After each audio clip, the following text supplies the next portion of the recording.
भारत में राजा महाराजाओं के बारे में तो बहुत सुना होगा। शक्तिशाली, ताकतवर, महापराक्रमी। अब तक हमने भी स्कंदगुप्त, राजा भोज, हर्षवर्धन और पुलकेशन टू के बारे में बात की है। गजब के राजा थे एकदम। अब इतने राजाओं की जानकारी मैंने आपको दी है, तो यार रानियों को क्यों पीछे छोड़े। तो आज हम बात करने वाले हैं एक ऐसी रानी के बारे में जिसने कई साल पहले भारत के इस खूबसूरत राज्य पर राज किया था। हाँ, अब ये राज्य राज्य नहीं रहा, यूनियन टेरिटरी बन गया है। यार 370 कौन भूल सकता है। ऐसा कोई इंसान नहीं होगा भारत में जिसको 370 नहीं पता हो। ठीक है, तो अभी तो ये यूनियन टेरिटरी है, तो कहने को राज्य कह दिया मैंने। ठीक है, तो यार ये रानी है कौन आखिर जिसने एक जमाने में कश्मीर पर राज किया था। वैसे आपको बता दूं कि ये कश्मीर के तख्त पर बैठने वाली पहली महिला थी। ठीक है ना, कश्मीर के तख्त पर बैठने वाली पहली महिला, जिसे द विच क्वीन यानी चुड़ैल रानी भी कहा जाता था। चुड़ैल रानी, ये कैसा नाम है, ऐसा क्यों कहा जाता था? वो बताता है ना मैं, तुम काय को टेंशन लेता है। तुम बस सब्सक्राइब करके रखो, वो जो बेल नोटिफिकेशन है उसको चालू रखो, ताकि ऐसे इंटरेस्टिंग इन्फॉर्मेशन वीडियो आपको मिलती रहे। यार सब्सक्राइब करने में बस 1 सेकंड लगता है, तो प्लीज सब्सक्राइब कर देना अगर आपको इन्फॉर्मेटिव लगता है तो, वरना ठीक है, जैसी जिसकी मर्जी। तो यार रानी डिड्डा जो है, इनका जन्म लोहार राजवंश में हुआ था।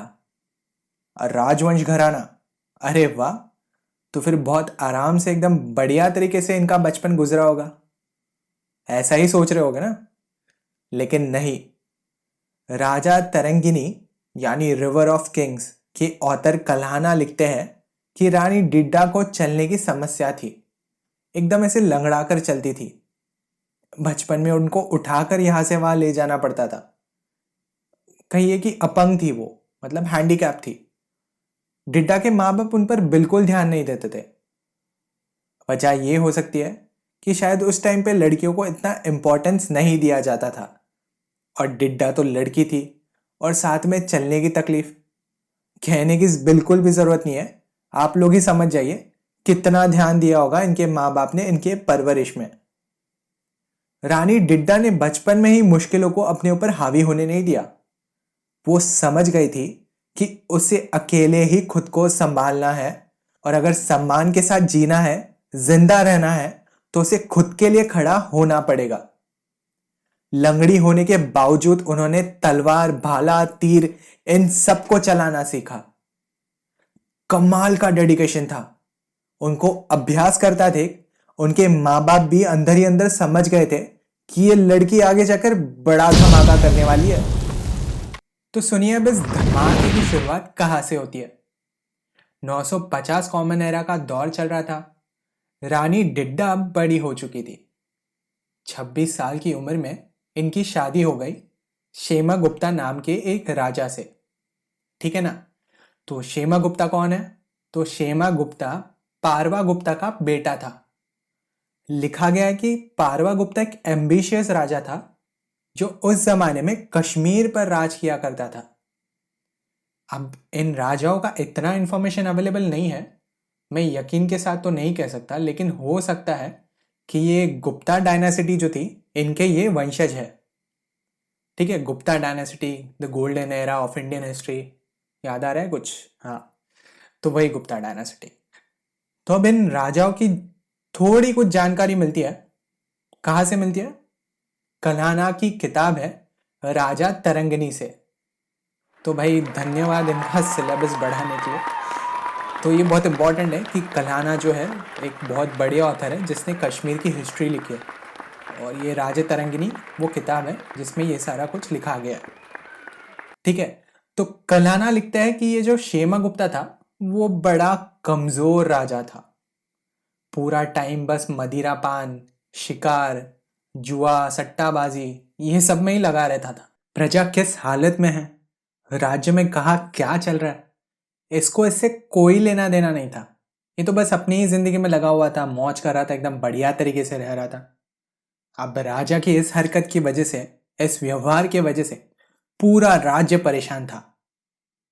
अब ये मैं हर वीडियो में कहता हूं कि जहां कमजोर राजा दिख गया वहां पड़ोसी राज्यों का या इन्वेडर्स का आक्रमण का खतरा होता ही है।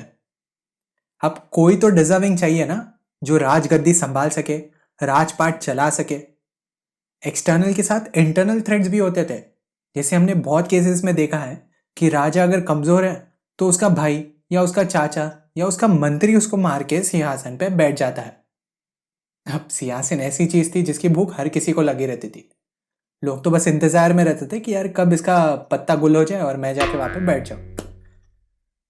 तो रानी डिड्डा ये सब देख रही थी, ऑब्जर्व कर रही थी।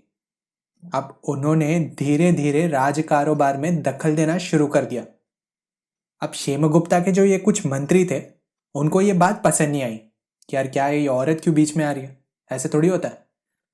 लेकिन करेंगी भी क्या, यार रानी है, और वो भी ऐसी वैसी रानी नहीं, बहुत ही चालाक और एकदम बढ़िया तरीके से शस्त्र चलाने वाली। इनसे पंगा लेना मतलब मौत को गले लगाने जैसा है, तो शांत रहना ही बेटर है। तो रानी डिड्डा राज्य को इतने अच्छे से संभालने लगी कि उनके शासन से खुश होकर क्षेमगुप्ता ने अपने नाम के आगे उनका नाम लगाना शुरू कर दिया। जी हाँ, मतलब ये ना के बराबर ही है कि कोई राजा एक रानी का नाम अपने आगे लगा रहा है। पीछे लगा देते थे लेकिन अपने आगे लगा रहा है, तो ये बहुत ही बढ़िया बात थी।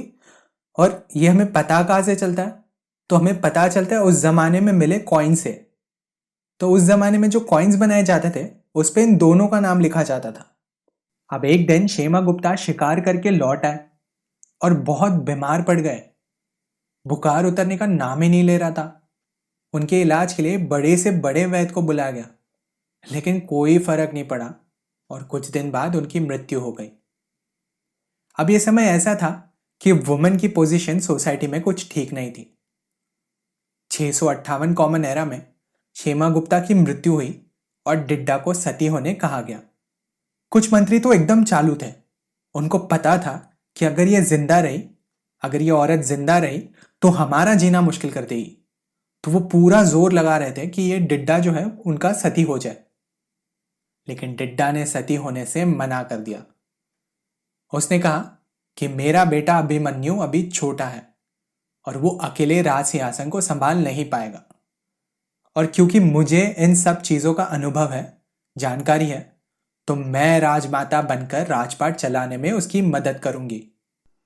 अब 1972 कॉमन एरा में इनके बेटे अभिमन्यु की मृत्यु हो गई और अभिमन्यु के बेटे भीमागुप्ता राज सिंहासन पर बैठ गए।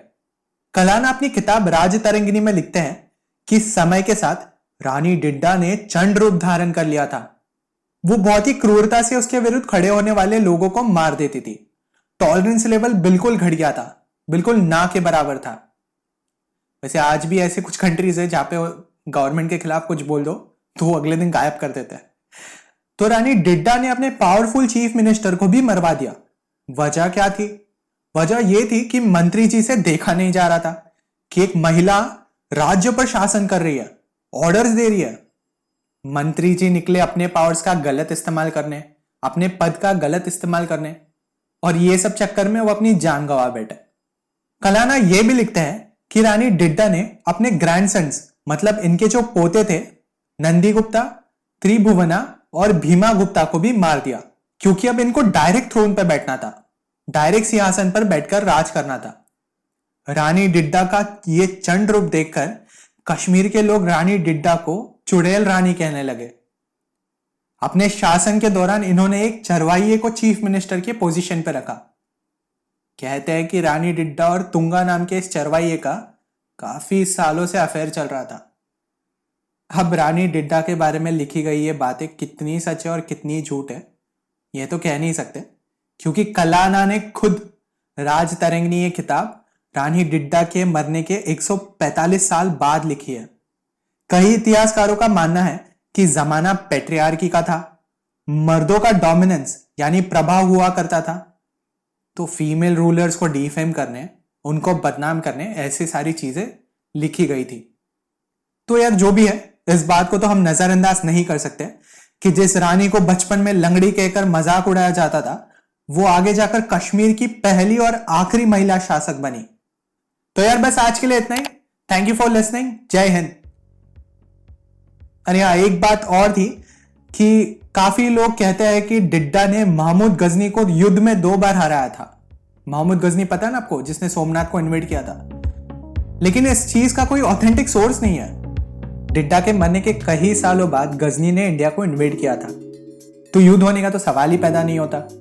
मे बी व्यूअर्स को अट्रैक्ट करने कुछ लोग कुछ भी कह देते हैं। खैर, आप सब ध्यान रखिए। मिलते हैं एक और इंटरेस्टिंग वीडियो के साथ। शुक्रिया।